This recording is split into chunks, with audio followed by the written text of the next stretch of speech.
Hello guys, இந்த மழைக்கு ஏற்ற மாதிரி சூடாக ஒரு முட்டை காளான் ரெசிபி. இந்த ரெசிபி வந்து கோயம்புத்தூரோடைய ரொம்ப ஸ்பெஷலான ஒரு ரெசிபி.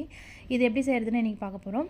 ஸோ இதுக்கு தேவையான இன்க்ரீடியன்ஸ் பார்த்திங்கன்னா கேபேஜ், மஷ்ரூம், அதுக்கப்புறமேட்டு கார்ன்ஃப்ளவர், மைதா, ஆனியன், அப்புறமேட்டுக்கு பார்த்திங்கன்னா ஸ்பைசஸ் இருக்குது. இதெல்லாம் வந்து இஞ்சி பூண்டு பேஸ்ட்டு இதெல்லாம் இருக்குது. இதெல்லாம் வந்து வெறும் பக்கோடா செய்கிறதுக்கு ஃபஸ்ட்டு தேவையான இன்க்ரீடியன்ஸ் தான். ஸோ இதெல்லாம் எடுத்து வச்சுருக்கேன். டீட்டெயில் மெஷர்மெண்ட் வந்து டிஸ்கிரிப்ஷனில் இருக்குது, நீங்கள் பார்த்துக்கலாம். ஸோ இப்போ பக்கோடாக்கு மாவு பிசைஞ்சு இது போட போகிறோம். அதுக்கு என்னென்னா எடுத்து வச்சுருக்க எல்லா இன்க்ரீடியன்ஸுமே ஒரே பவுலில் போட்டு நல்லா கை வச்சு பிசைஞ்ச போகிறோம். ஸோ பிசை அந்த தண்ணியெல்லாம் வந்து இதுலேருந்து ரிலீஸ் ஆகும். ஸோ நான் இதுக்கு ஒரு பாயிண்ட் கூட வாட்டர் யூஸ் பண்ணவே இல்லை. இதில் இருக்க வாட்டரே தான் நம்மளுக்கு வந்து தேவைப்பட்டது அளவுக்கு இருந்துச்சு. ஸோ இப்போ எல்லா ஸ்பைசஸும் இதில் போட்டு கொஞ்சமாக சால்ட் போட்டிருக்கேன். அண்ட் ஜிஞ்சர் கார்லிக் பேஸ்ட்டும் இதில் போட்டிருக்கேன். இது போட்டுட்டு பக்கோடா ஃப்ரை பண்ணி எடுக்கிற அளவுக்கு சால்ட் மட்டும் போட்டால் போதும், நிறைய போட வேண்டாம், ஏன்னா குழம்புலையும் திருப்பி போடுவோம். ஸோ இப்போ பார்த்திங்கன்னா நல்லா பிசைஞ்சிக்கலாம். எல்லாமே ஒன்று சேர பிசைஞ்சு எடுத்துகிட்டு வந்தாலே அந்த தண்ணி கொஞ்சம் கொஞ்சமாக ரிலீஸ் ஆகி வந்துடும். ஸோ நல்லா வந்து திக்காக வந்து கெட்டியாக நம்ம வந்து ஒரு பால் மாதிரி உருட்டி எடுத்துக்கலாம். ஸோ இந்த மாதிரி எடுத்ததுக்கப்புறம் ஒரு பாலில் எடுத்து குட்டி குட்டியாக எடுத்து உருண்டை பிடிச்சி போடுற அளவுக்கு இருந்தாலே போதும். இப்போ வந்து ஒரு கடாயில் நல்லா டீப் ஃப்ரை பண்ணுற அளவுக்கு ஆயில் எடுத்துருக்கேன். ஆயில் நல்லா சூடாகட்டும்.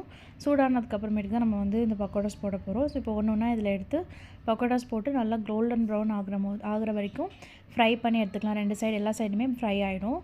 இப்போ இந்த பக்கோடாஸை எடுத்துகிட்டு நல்லா ஆறுனக்கப்புறமேட்டுக்கு நான் இப்போவே குட்டி குட்டியாக கட் பண்ணி ஒரு சின்ன சின்ன இதாக போட்டு வச்சுக்கேன். நீங்கள் அது டேரெக்டாக போட்டு கூட அடுப்பில் போட்டு கொத்திக்கலாம் குழம்பு பண்ணுறப்போ.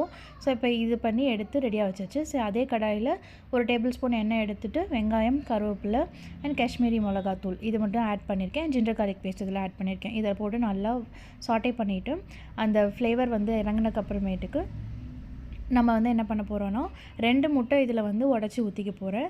ஸோ இந்த முட்டை வந்து கொஞ்சம் ஹோல்ட் பண்ணி நீங்கள் கிண்டி விட்டிங்கன்னா அந்த முட்டை நல்லா புர்ஜி மாதிரி வந்துடும். அது மாதிரி நல்லா கிண்டி விட்டுக்கிட்டாலே அந்த முட்டை ஸ்மெல் வராது.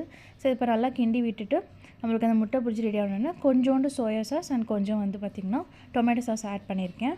ஸோ இது ரெண்டுத்தையும் போட்டு நல்லா மிக்ஸ் பண்ணிடலாம். அதுக்கப்புறமேட்டுக்கு பார்த்திங்கன்னா ஒரு கப்பில் வந்து கார்ன்ஃப்ளவர் இன்னும் கொஞ்சம் எடுத்து வச்சுருக்கேன். அந்த கார்ன்ஃப்ளவரில் வந்து தண்ணி ஊற்றி மிக்ஸ் பண்ணி அந்த தண்ணியை இதில் ஊற்றி கொஞ்சம் திக்காகி ஒரு பேஸ்ட் மாதிரி எடுத்துகிட்டு வந்ததுக்கப்புறம் நம்ம இந்த கிரேவிக்கு தேவையான அளவுக்கு தண்ணி ஊற்றி இந்த குழம்பு நல்லா கொதித்து வரட்டும்.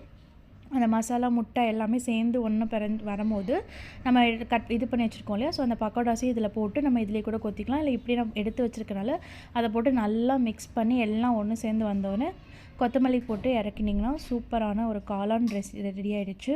ஸோ இது வந்து நல்லா டேஸ்ட்டாக இருக்கும். அதுக்கு மேலே கொஞ்சம் ஆனியனும் கார்ன்ஃப்ளாக்ஸ் வந்து நீங்கள் போட்டு மேலே போட்டு சர்வ் பண்ணிங்கன்னா நல்லா டேஸ்ட்டாக இருக்கும். ட்ரை பண்ணி பார்த்துட்டு சொல்லுங்கள் எப்படி இருக்குன்னு.